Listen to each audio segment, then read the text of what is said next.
Today our word is going to be from Habakkuk 2 verse 2. This was not planned according to the word I put out this morning, but it happened to coincide with each other. And I believe that God always has a plan for everything. And the way I looked at the text this morning and how I'm going to look at it this evening is going to be totally different. And in Habakkuk 2 verse 2, it says, "Write the vision and make it plain on tablets, that he may run who reads it." And many of us, if we look at that, and we're going to explain it now, this was about writing your vision and making it plain. I know at the beginning of the year when we were speaking about visions and vision boards, etc., I'm hoping that some of you are still reflecting on your vision boards and you're working towards it. A vision is very important because it also reveals your plan and God's plan for you. When you write a vision board, when you put a message out there of what your plan of action is going to be, we're always dedicated to the Lord. And when I was writing the scripture on the slide, I was pondering on the part where it says, what does it mean to say that he may run who reads it? And for somebody that may just read it just on its own, you would think about it. If somebody reads it, they're going to run away from us. And the way I looked at it is that it says that he may run who reads this. There are two common understandings. The message is clear that a messenger can read it and run with it to tell others. That's the story I want to read into the scripture. Is that when somebody reads it, the message that they will go and tell others about this message. They cannot contain good messages. They cannot contain overflows. The second part will be those who read it can run their lives according to God's revealed plan. If God is living in you and you're working according to His plan, guess what's going to happen? You're going to live the revealed plan of God. In either case, the emphasis is on clarity and action. Many of us want to have plans. We want to have all these wonderful documents, and you can call it Gantt charts and project plans. But if we don't take action, nothing is going to unfold. The word is certain. Write down clearly so people can understand it and respond appropriately. If you don't have a plan written down, guess what's going to happen? There will always be a mediocre, there will be always a negotiation of not achieving things because of your mood. And we must never ever base our life on mood or any of those things. So imagine if you had 1 minute, what would you say? If you just had 1 minute. Imagine stepping into an elevator, the doors close, and you're standing next to someone who could change your life or transform your life. A future employer, an investor, a mentor, a client, a ministry partner, or somebody God assigned to help you. And you have just 60 seconds. What would you say? Many people miss this opportunity because they cannot clearly explain who they are, what they do, why they do it, where they're going to. The world is full of talented people, but opportunities often go to those who can communicate their value. Don't chase to be a person of importance. Chase to be a person of value. Your elevator pitch is not bragging. It is clarity. God is not against promotion. He is against pride. While when God opens a door, you must be ready to explain your assignments. So if you had 1 minute, what would you tell somebody about who you are? The title of my message today, Your Future in 60 Seconds. And for those of y'all that are listening to this today, and I'm hoping that your children could listen to this as well, I wish I had this advice when I was a teenager. Because this will cement the way you look at life moving forward. The first thing we're going to speak about is, what is an elevator pitch? We hear it so often in the corporate world. We hear it used loosely in lots of talks, in a lot of motivational speaking, etc. But do we know what an elevator pitch is? An elevator pitch is short and it's powerful. It's an introduction that explains who you are, what you do, what problem you are there to solve, and why it matters. And you have 1 minute to do that. Your elevator pitch is your personal mission statement in spoken form. If somebody had to meet you today and you had 60 seconds, what would you say about yourself? Remember, that could be your future transformational minute. It'll transform your entire life. What would that mission statement be in your life as you speak it? Many people know what they want, but they cannot articulate it. And that's one of the greatest challenges I find both in the corporate world and in the church world as well. Also when I meet people as well, the greatest challenge is they know what they want, but they don't know how to bring it across. That's why whenever I speak, I say, be careful how you respond, don't react. Because if you had 60 seconds, what would you say? If you cannot explain it simply, you probably haven't clarified it completely. How do I know when somebody is trying to cover up something they don't know? They start using big words. They start using long words when you just need one line. And that's why when I'm in the corporate world and I'm in a boardroom or I'm in a presentation, I tell people, cut out the noise, give me the headline. Because you know they're trying to cover something. So when you speak to people, if you can't articulate yourself in less than 60 seconds, you have no clarity in your life. And you need to shift that immediately. Know who you are is very important. When God called Moses, his first struggle was, what did he say? His identity.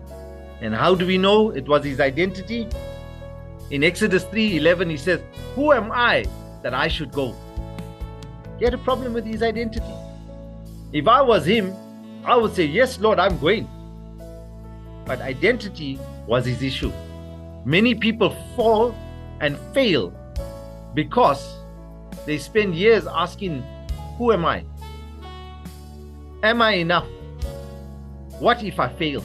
What if I fall? And the cycle goes on and on and on. Meantime, opportunities pass them. Your pitch starts with your identity. And you got to get this. Your pitch starts with your identity. If you don't know who you are, you can't start. Because you'll always be asking yourself questions of the past. You got to ask yourself, what has God called me to do? What gifts do I possess? What value do I bring? Many people, they think that only when you have a high-ranking title in the ministry, you have gifts. Everybody has a gift. Everybody is called to do something, not only in the church, but in the kingdom. What does the kingdom mean in my books?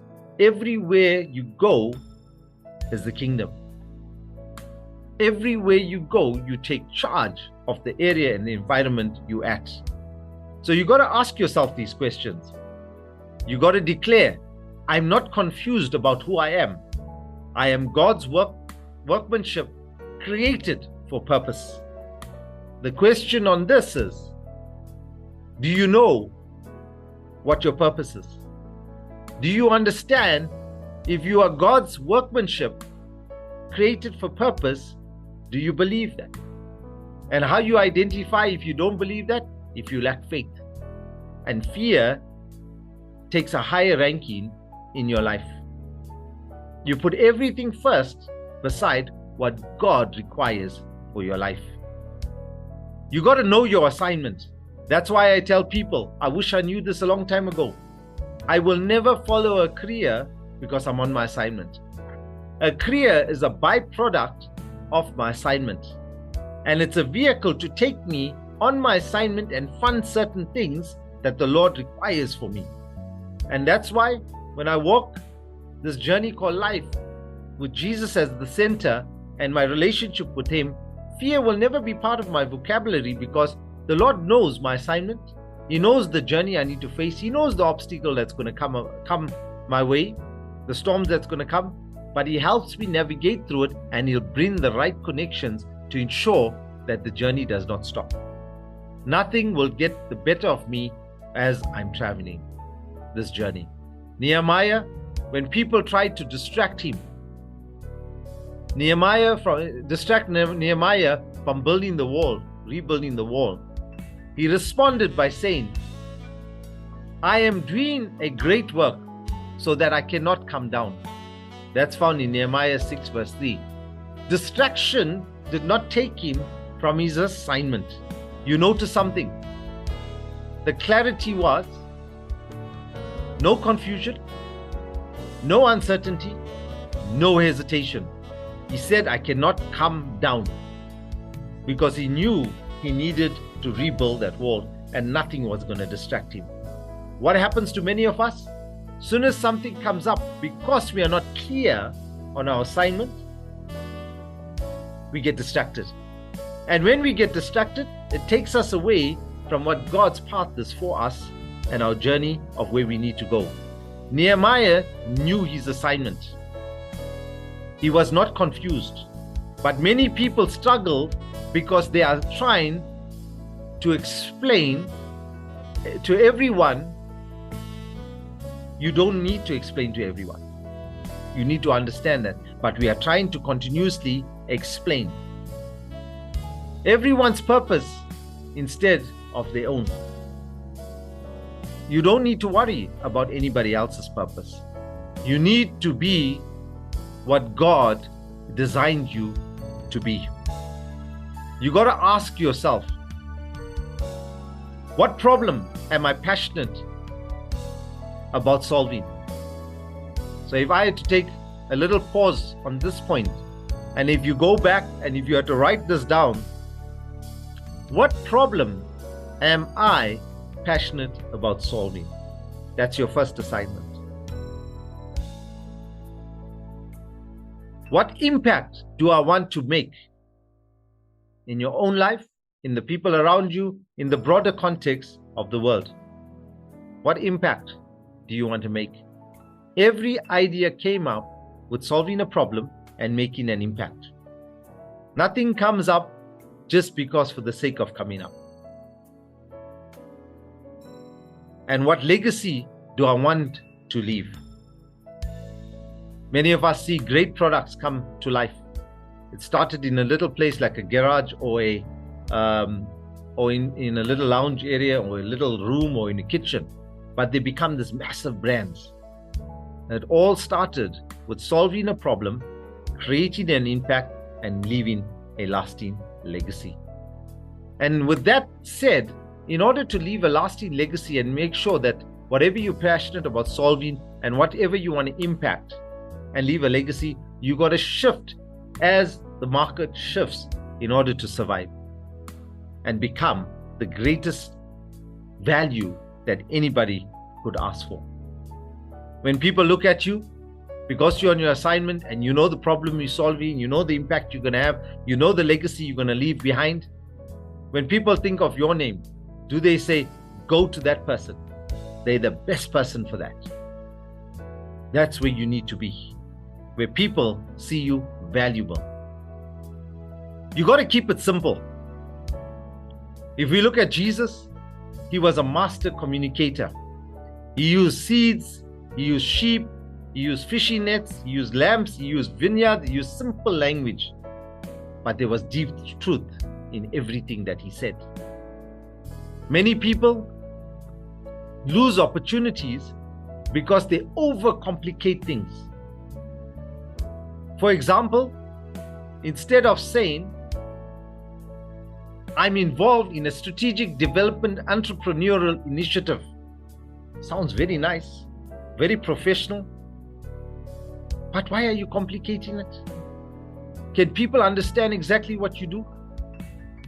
You rather say, I help people start and grow successful businesses. What will resonate better with your audience that you're trying to bring in? What will people understand about you? I would rather go with the person that said the second one, because I understand what they're trying to do. Simple wins is important for us. You got to have clarity that attracts opportunity. Confusion repels it. If a 10-year-old person cannot understand your message, you got to simplify it.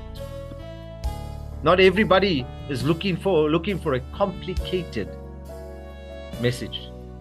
So make your assignment simple but impactful, effective, and valuable. Speak with conviction. When David stood in front of Goliath, everyone else spoke fear, but David spoke faith. In 1 Samuel 17 verse 45, it says, I come to you in the name of the Lord. That is why I have no fear. Because I come into every situation, even showing up tonight. My prayer was today, as I was driving here today, was, Lord, when I speak, you speak. I may prepare the slides, but as I speak, the Holy Spirit guides. And why don't I have any nervousness, or why don't I have any fear? Is because I'm led by the faith, because I know who my God is. Your words reveal your belief.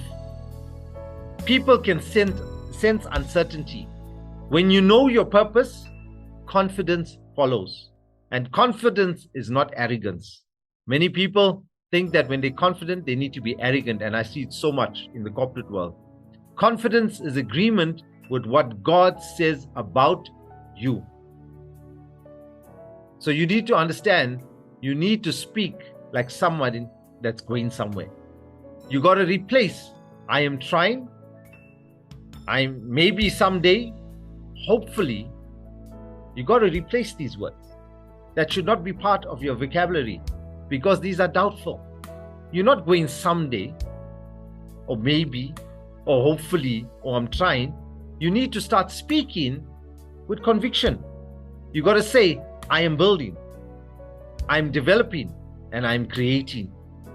There's a big difference to saying, I maybe will be building one day.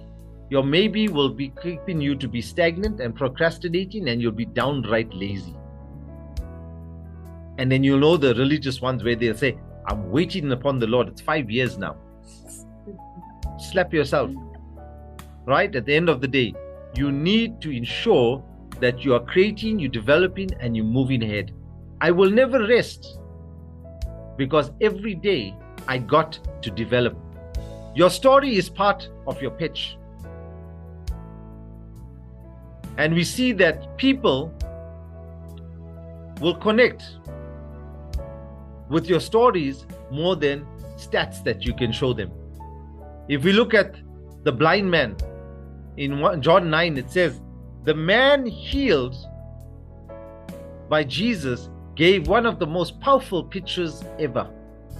And he said, one thing I know, though I was blind, now I see. It was simple, yet it was authentic, and it was memorable. Your story matters. Your title may be forgotten by people. They may forget your business card, but they will never forget your story. So what is your story today? Because your story will matter wherever you go. You got to ask yourself, what challenge have I overcome? What lesson can I learn, or have I learned? What testimony can I inspire others with? The reason why that I give a lot of people advice in many areas is because I've been through it. And I will never want you to go through the same issue like what I went through in my life. Because I've learned from that, and you need to learn from mistakes. The sad thing is when I have people where I've got to step back and watch them and say, let them make their mistake, because they won't listen.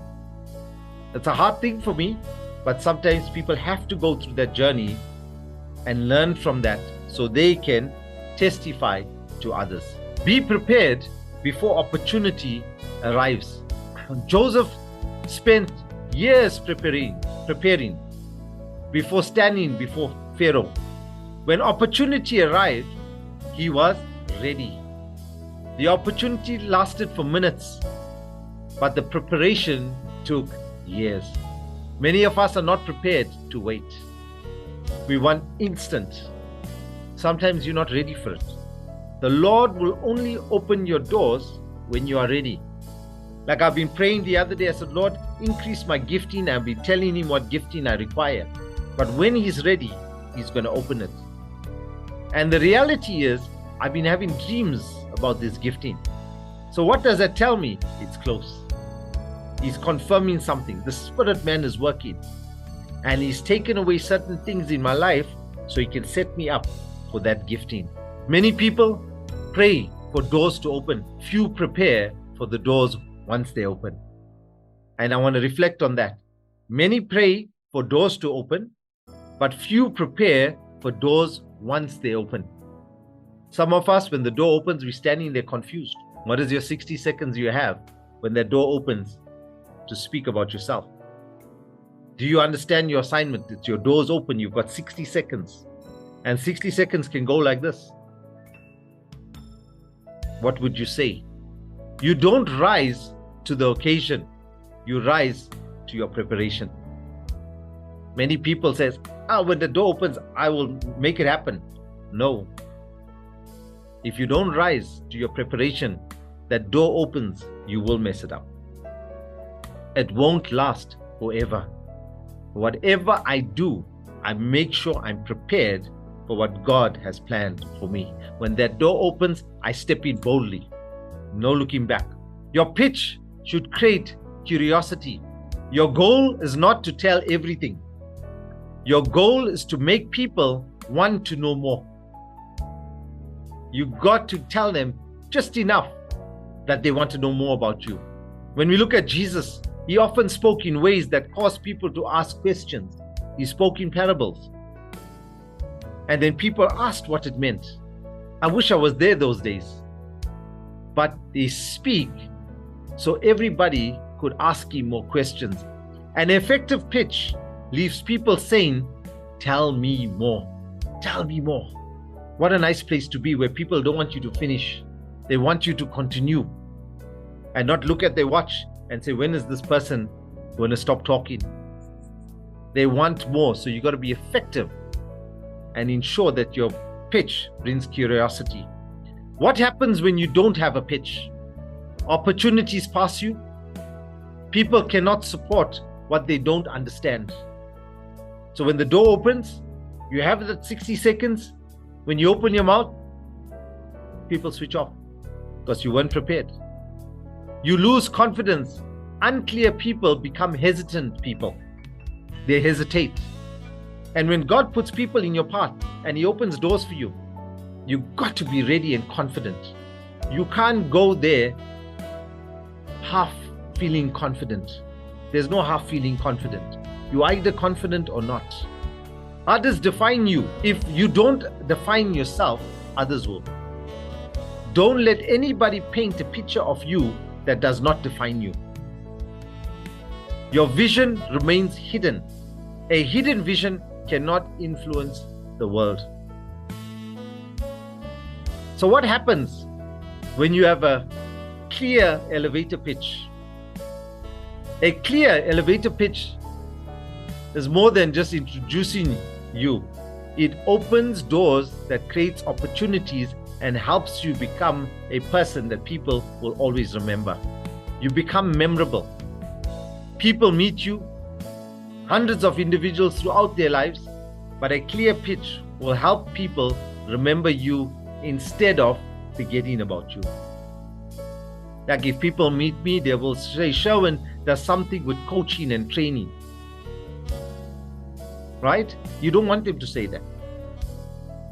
I want them to say, Sherwin helps people discover their purpose and unlocks their inner potential. That's what I want them to remember me by. Not some coach or some pastor that has a church. I want to be the person that helps people discover their purpose and unlocks their inner potential that God has designed them for. So what will people remember you by? Opportunity finds you faster. People cannot refer, recommend, or hire or promote some or support what they don't understand.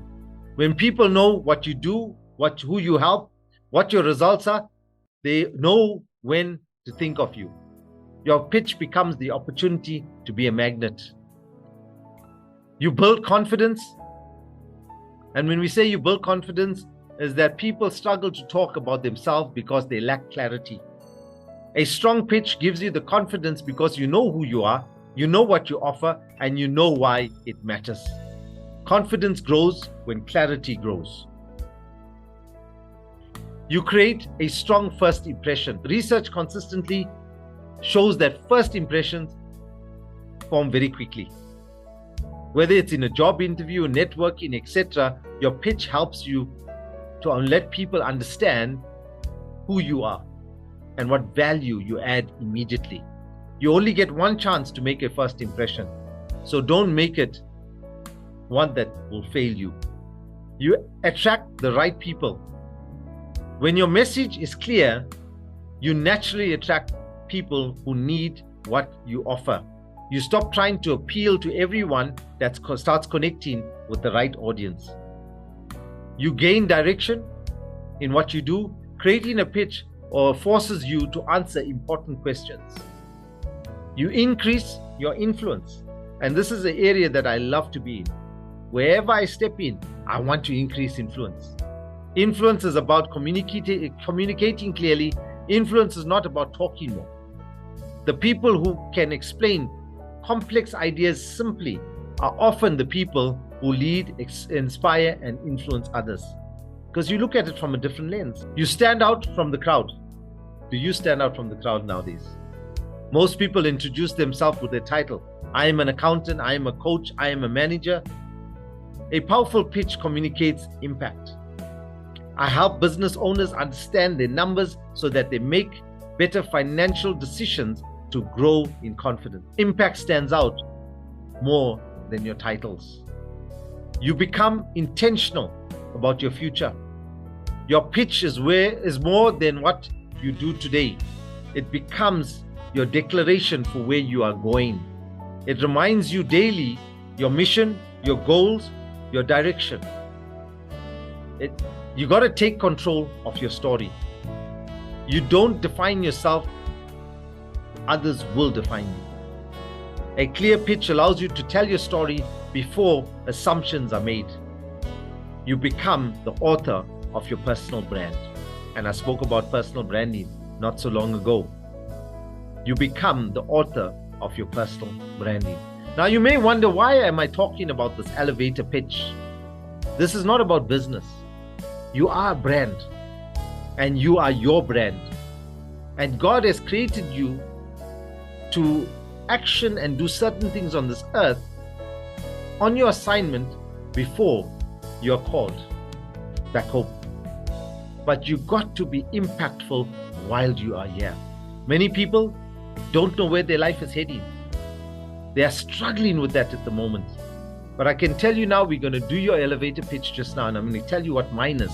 And it's going to bring clarity of what you need to go and do. And I'm challenging you, for those of you all that want to do it, going through it and putting some clarity around it and bringing some new way of looking at it to make it yours. And you watch what an elevator pitch will create a foundation for you that will set you apart for many things to come. So building your 1-minute elevator pitch, and those of you all that are taking notes, and those of you all that want to write this, I encourage you to do this, because this is where you got 60 seconds of building your elevator pitch. And you can work on it once we finished. And once I show you my 3 types or 4 types of elevator pitches, because it's for different audience, you can go back and do yours as well. The first one was, who are you? And you will say, my name is Sherwin. You put in your name. The next thing is, what do you do? Many people will say, I'm a chef. That's not what we're talking. I help what? And you will help. You will write it in on your own. What would you be able to help or transform in? What problem do you solve? Many people fail in business or fail in any area or their career is because they don't understand what problem they are there to solve. They become the problem. And they want to know why things are not working out for them. What problem are you trying to solve? By helping them overcome something. What will that be? This is a simple structure, but you can work more in depth with it. What results do you create so they can do what needs to be done and you can fill out? So what can you do? What are the results that you create? Why does it matter? Because I believe, and what do you believe? So this is something that you can take as a framework to go back, play around with it, and start doing your elevator pitch. An elevator pitch is very important. And I'm going to stress on this word. It is so important that it's going to set your foundation when your door opens, because you don't know when that door is going to be open. But don't be caught unprepared when the door is opened. Because when God presents that opportunity to you, be ready with confidence to take it. I never ever walk away from an opportunity, even if I don't even know how to do it. I said, no problem, we can do it. And then we make a plan. I never go saying, let me see what I can do. I said, no problem, I will take it on. I'm confident we can do X, Y, and Z. Because I understand my foundation. I understand the pitch that I put on myself. I understand my elevator pitch. My elevator pitch is my foundation to everything. So, what does Sherwin's elevator that says picture look like in my pitch? What does this picture look like? The first one, as an example, if I had to do my 60 seconds elevator pitch, I say, my name is Sherwin. Remember the words that we used earlier on? My name is Sherwin. I help people discover their purpose, unlock their potential, and design a life that aligns with their values, strengths, and vision. Through transformational speaking, coaching, and practical development strategies, I help individuals move from confusion to clarity, from uncertainty to confidence, and from dreaming to taking action. I believe that every person has a unique gift and an untapped potential, and my mission is to help them become the best version of themselves to create a meaningful impact in this world. That's my pitch. That's my foundation. What I take from that now is how do I go and build on that foundation that allows me to do things. Coaching, what we're doing tonight, my 1-minute video, the church, the leadership, wherever I go. The next branding that's coming out, because I'm busy rebranding myself at the moment, which will come in the next month or so. There's going to be a new brand that's going to come out. All because of my elevator pitch. Then if I want to go and do a 30-second elevator pitch, because people are in a hurry and we don't want to miss that opportunity. I'm Sherwin. I help people discover their purpose, develop their potential, and create a life by design rather than by default. Through transformational coaching and personal development, I help people gain clarity, build confidence, and turn their goals into reality. 30 seconds. A lot less than what I spoke early on, but it is impactful. If you meet somebody of the new generation, they don't want to hear fluffy words. I'm Sherwin. I help people stop living on autopilot and start living with intention. Through transformational coaching, speaking, and personal development tools, I help people find clarity, unlock their potential, and build a future they're excited to wake up to at every morning. That's for the new generation. And if people are running out of time and you just got one line, what will that one line be?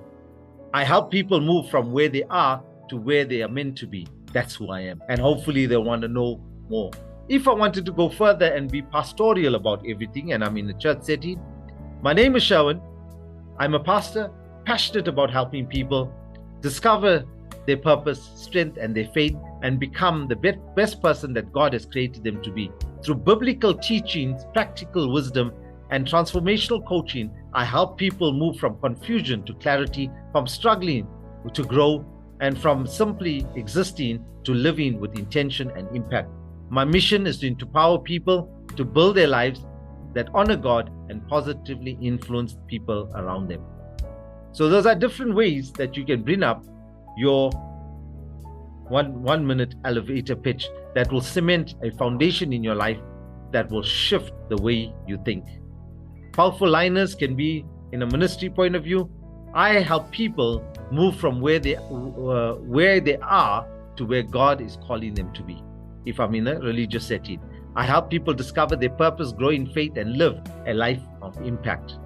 So it's important for us to understand where we are and how we should pitch our 1-minute elevator pitch. You have the 60 seconds I showed you all at 30 seconds, and I showed you all at 5 seconds. So what would your elevator pitch be today? Will you be ready for the opportunity that's going to come your way? The key takeaway, a pitch is not just about introducing yourself. It's about gaining clarity, building confidence, creating opportunities, increasing influence, attract the right people, communicate your value, and take ownership of your future. That's what introducing yourself is all about. So don't lose that 60 seconds, 30 seconds, or 5 seconds. Make it count when that door opens. The story I want to leave you with: a diamond dealer was carrying a priceless diamond. To most people, it looked like an ordinary stone. Why? Because they did not know the value that's inside of it. Many people carry extraordinary gifts, but present themselves as ordinary because they cannot communicate their value. Today, when you can clearly explain your value, people will clearly see your value. Your elevator pitch is not about selling yourself. It's about helping people understand the difference you make. So you have your future in 60 seconds. Make it count. Because at the end of the day, everything is in your hands if you can make it count in 60 seconds. I trust that today you will go back and you'll reflect on this pitch. And if you need help with this, please make an attempt. Reach out to me. We will help you to rework that so it gives you a strong foundation, and don't lose this opportunity, because be prepared when that opportunity and the door opens. Remember, I always say, life only transforms when you decide the transformation you need in your life. I know the God that I serve, but do you know the God that you serve?